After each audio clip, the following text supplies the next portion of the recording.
Sayap militer Hamas Brigade Al-Qassam tak henti-hentinya melakukan serangan terhadap pasukan Israel.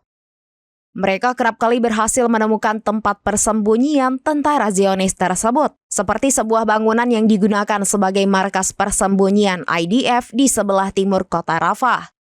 Rekaman penyergapan itu dibagikan Al-Qassam lewat saluran Telegram mereka pada Selasa 16 Juli 2024. Dalam kesunyian, pejuang Al-Qassam mengendap-endap untuk menyerang IDF. Dari bawah tanah, seorang pejuang Al-Qassam tampak menenteng senjata ampuhnya. Ia kemudian membidik sebuah tank milik Israel dan menghancurkannya. Tak berhenti di situ, rudal Al-Qassam juga menghantam kendaraan militer Zionis yang lain. Api juga tampak membakar sebuah ruangan di bangunan yang digunakan sebagai markas persembunyian IDF.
Download Tribun X sekarang, menghadirkan lokal menjadi Indonesia.